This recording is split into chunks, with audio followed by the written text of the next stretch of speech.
Thanks to Bold Color, you can revive your boring hair just in time for spring. And here to show us how, please welcome Tamika Fletcher with Natural Resources Salon. Hello there. All right, specifically what we're talking about is African-American hair. Yes. For so long, a lot of us have just relaxed it straight, and that's fine if that's the style you want, but more and more of us are going natural. We're going natural, and we're doing it glamorously and beautifully. All of us have different looks, but everybody is able to wear their hair natural in Houston. Yeah, and for you, when you say natural resources, it's important that people have healthy hair. That's why you suggest that, you know, especially in humid Houston, you know, you have curly hair anyway, just let it go. Let go and let God, we say. Right? That's right. It's no sense in fighting it. It's going to be an issue if you try. So you might as well wear curls or something that complements the humidity. These are actually some of my favorite looks for this spring and just for natural hair in general. Yeah, I'm going to start with your hair because you're doing braids, which sometimes braids can be not healthy for your hair. There's a trick to doing it the right way. Well, what I'm wearing is a 2-strand twist extension. It's because I need to give my hair a vacation from time to time. My hair needed a break, so I did a 2-strand twist extension, put it in a quick, simple bun. The hair is lightweight, very fluffy. It blends into my own natural hair. It's really simple. I love it. Yeah, and the other thing is that it's not so tight that it can cause alopecia sometimes. Exactly. No tension on my hairline. And that's one of the things we try to focus on, is to make sure that the style is actually healthy, that you can wear it for a length of time, and you can actually care for it the same way you would care for your own natural hair. Yeah. All right, let's move right here to this is kind of the messy braid, which is very in now. Yes, this is a very bohemian princess style look. I really love it because it's not perfect. It's a simple twist out in the front. I added a little bit of extension to her hair. She has really long hair already, but if you want to be Rapunzel for a day, then go for it. You don't have to commit to it. Let down your hair, Rapunzel. That's okay, right. You say extension. We've seen where extensions have been not healthy for some folks as well, but you have a different system of doing it? Oh, this is really simple. What I've done here is just taken 2 pieces of hair extension that are not on wefts. It's the type of hair that you would use for braiding.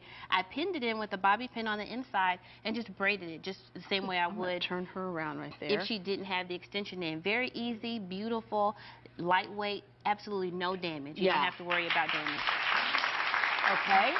This next hairstyle here, again, we have been so used to having our hair so smooth, so what we would do is like flat iron it to death or relax it to death and then style it. And in this case, she still has that styling in there, but it's her natural hair. That's right. And if you watch the Emmys this year, this look actually walked the red carpet or something similar. People are really into texture this spring, and especially with a simple soft pompadour, she has a very elegant look that she can wear to work or to happy hour. Yeah, and turn around right there, and we can see the back of that, which has that little braid in there. Yeah, so that's super fun. The other thing that you love to do, Tamika, at your salon is that you want to teach people to be able to do this for themselves, and so we can get lessons on how to do the certain braids. Going natural is a process, but part of the process is educating yourself on how to take care of your hair and how to create some simple styles at home. You don't want to be the girl at Walmart looking over the aisle without a clue about what to do at midnight when you have work to go to. So, you know, make sure that you educate yourself. Choose styles that look like a natural you, not a version of someone else, but a natural version of yourself when you make the transition.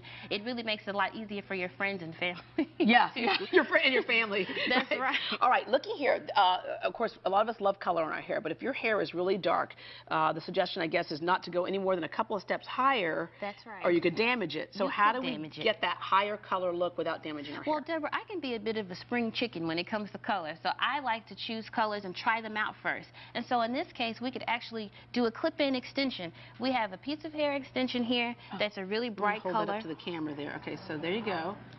Now what we're going to use is a wig clip. It's a small wig clip. You can buy these at a beauty supply, maybe $1 or $2. Sew it on the back, and you can try any color you want, just temporarily. Ah, okay. So this is the little clip that like you just talked about. You sewed it onto like a weft of hair. That's right. Okay. And so now we're going to pop this in right in the front just to give her a little splash of color, but she doesn't have to commit to this.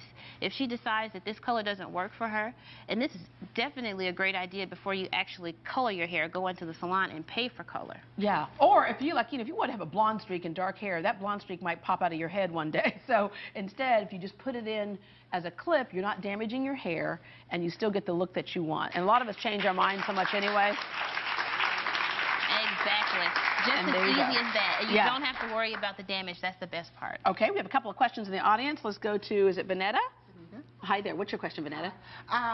So many people are changing from going to natural hair from permed hair. What are some of the products that you use that's recommended?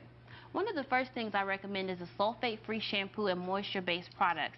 If you're using sulfate-free shampoos, you can be sure that you're going to maintain moisture, and that's one of the most important things for naturally curly hair is to maintain moisture. Yeah. By the way, Vanetta's one of our 40-plus models, a group that we have here in the audience today with those super fabulous hats. We talked about springtime. Well, they've got their Easter bonnets on this morning. Okay, Loretta.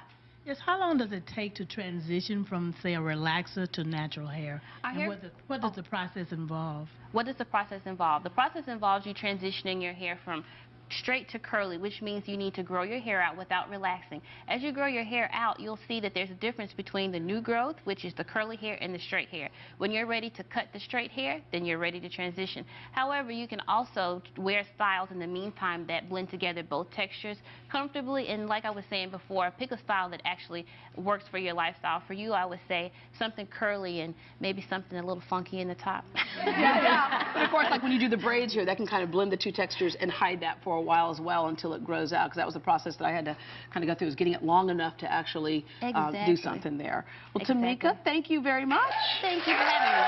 For more information on Tamika and these spring hair trends, you can log on to greatdayhouston.com. I might need to pop in some blondes. Like some...